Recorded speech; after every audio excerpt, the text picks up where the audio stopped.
Todos los países del mundo en estos momentos están reformando la educación pública.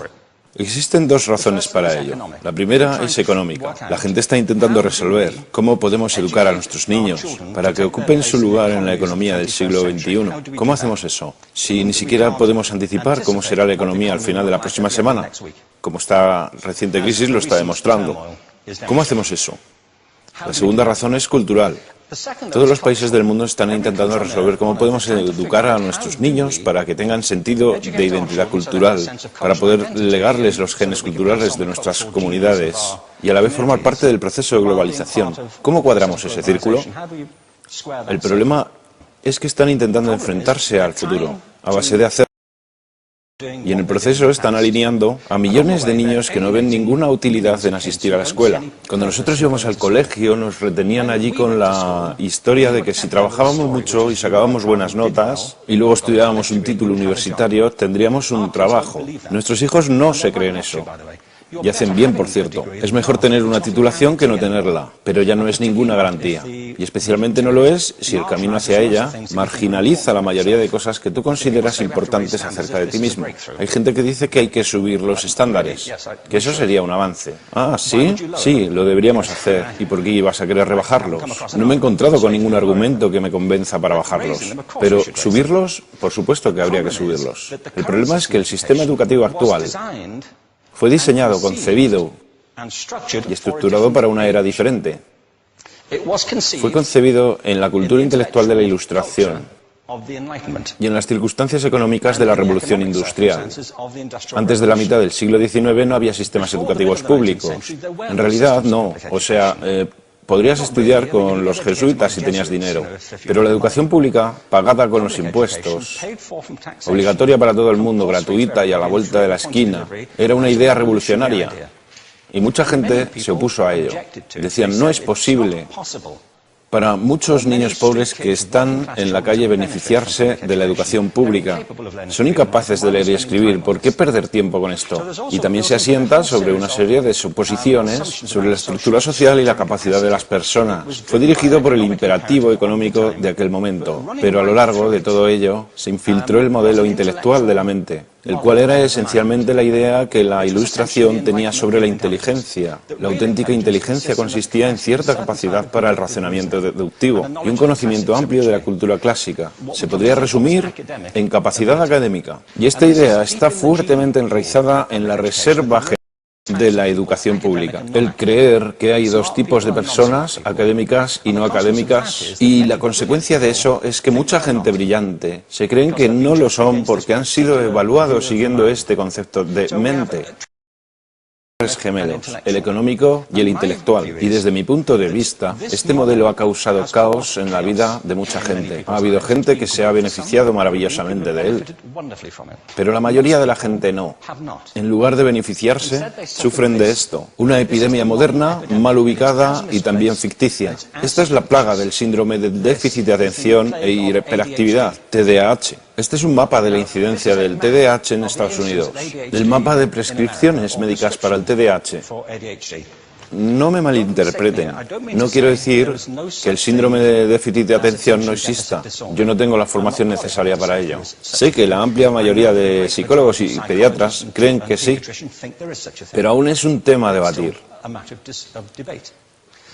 Lo que sí me consta es que no se trata de una epidemia.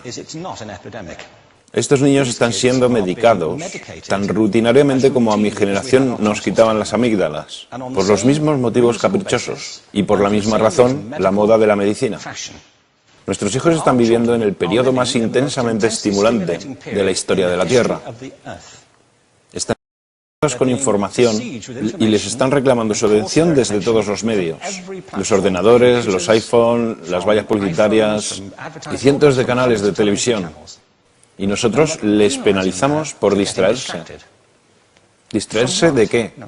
Cosas que son un aburrimiento, en la escuela sobre todo. Me parece a mí que no es totalmente una incidencia el hecho de que la incidencia del TDAH haya crecido paralela al incremento de los test estandarizados. A estos niños se les está dando cosas como Ritalin, Adderall, a menudo medicación bastante peligrosa, solo para hacer que se concentren y se calmen. Pero según esto, el déficit de atención aumenta al ir al este de este país. La gente empieza a perder el interés en Oklahoma.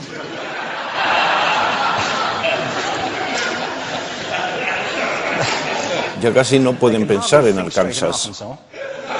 Y para cuando llegan a Washington, lo han perdido completamente. Y hay distintas razones para ello. Es una epidemia ficticia. Si lo piensas, las artes, y no quiero decir que sea exclusivo de las artes, creo que también es cierto para las ciencias y para las matemáticas, pero permítanme hablar en particular de las artes, porque ellas son las víctimas de esta mentalidad en especial. Las artes tratan especialmente la idea de experiencia estética. Una experiencia estética es una en la que tus sentidos están funcionando a su máxima capacidad. Cuando te hallas presente en el momento actual, cuando vibras con la emoción de lo que estás experimentando, cuando estás plenamente vivo. Y la anestética es cuando cierras tus sentidos y te atontas ante lo que está sucediendo. Y muchos de estos medicamentos hacen eso. Estamos haciendo pasar a nuestros hijos por el sistema educativo a base de anestesiarlos. Y yo creo que deberíamos estar haciendo exactamente lo contrario. No deberíamos adormilarlos, sino despertarlos para que vean lo que sucede en su interior. Pero el modelo que tenemos es este. Yo creo que tenemos un sistema educativo modelado del interés de la industria a su imagen y semejanza. Les daré un par de ejemplos. Las escuelas aún están organizadas como si fueran fábricas. Tienen timbres que suenan, instalaciones separadas, están especializadas por asignaturas. Aún educamos a los niños por lotes. Les hacemos pasar por el sistema según su grupo de edad.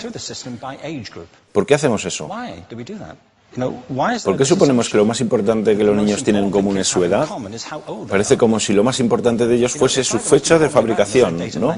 Bueno, yo conozco niños que son mucho mejores que otros niños de su edad en distintas disciplinas, o en diferentes momentos del día, o que son mejores en grupos pequeños o en grupos grandes, o que simplemente trabajan mejor solos. Si te interesa el modelo de aprendizaje, no puedes empezar con esta mentalidad de cadena de montaje. Se trata esencialmente de una conformidad. Cuando ves el incremento de los exámenes estandarizados y de los currículos estandarizados, todo se basa en la estandarización. Yo creo que tenemos que ir justamente en la dirección opuesta. Esto es lo que quiero decir cuando hablo de cambiar el paradigma. Hay un estudio estupendo que se ha hecho recientemente acerca del pensamiento divergente. El pensamiento divergente no es lo mismo que la creatividad. Yo defino la creatividad como el proceso de tener ideas originales que tengan valor.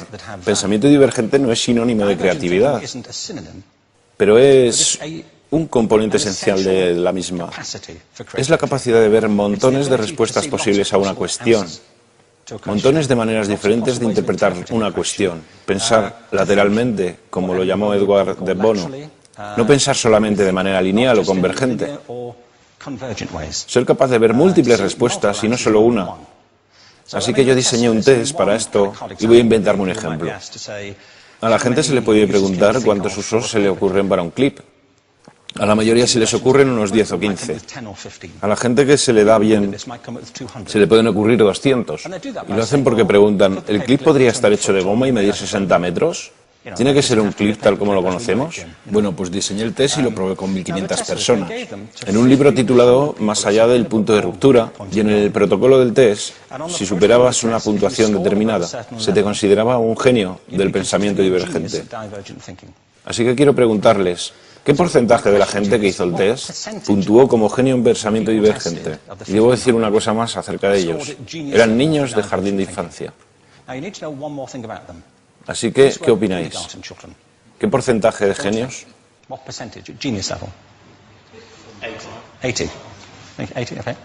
98%. Bueno, la cuestión es que era un estudio longitudinal, así que los mismos niños volvieron a hacer el test 5 años después, en edades entre 8 y 10 años. ¿Qué pensáis? ¿50%? Volvieron a hacerles el test otra vez, 5 años más tarde, cuando tenían entre 13 y 15 años de edad. Y se observa una tendencia, ¿no? Bueno, esto nos indica algo interesante, porque se supone que tendría que ser al revés, ¿no? Empiezas no siendo muy bueno, pero mejoras a medida que te haces mayor. Pero esto demuestra dos cosas.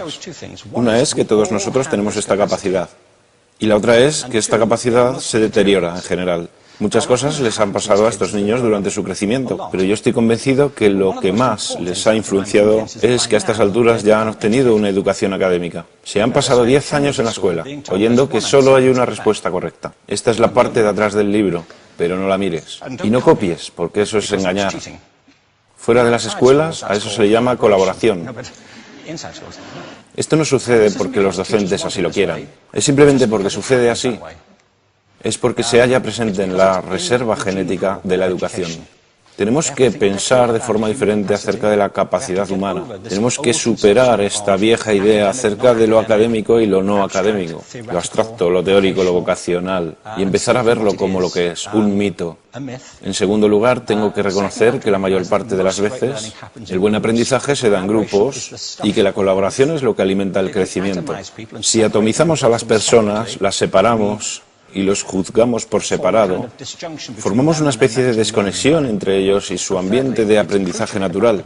Y en tercer lugar, un asunto importante es la cultura de nuestras instituciones, los hábitos de estas instituciones y los hábitats que ocupan.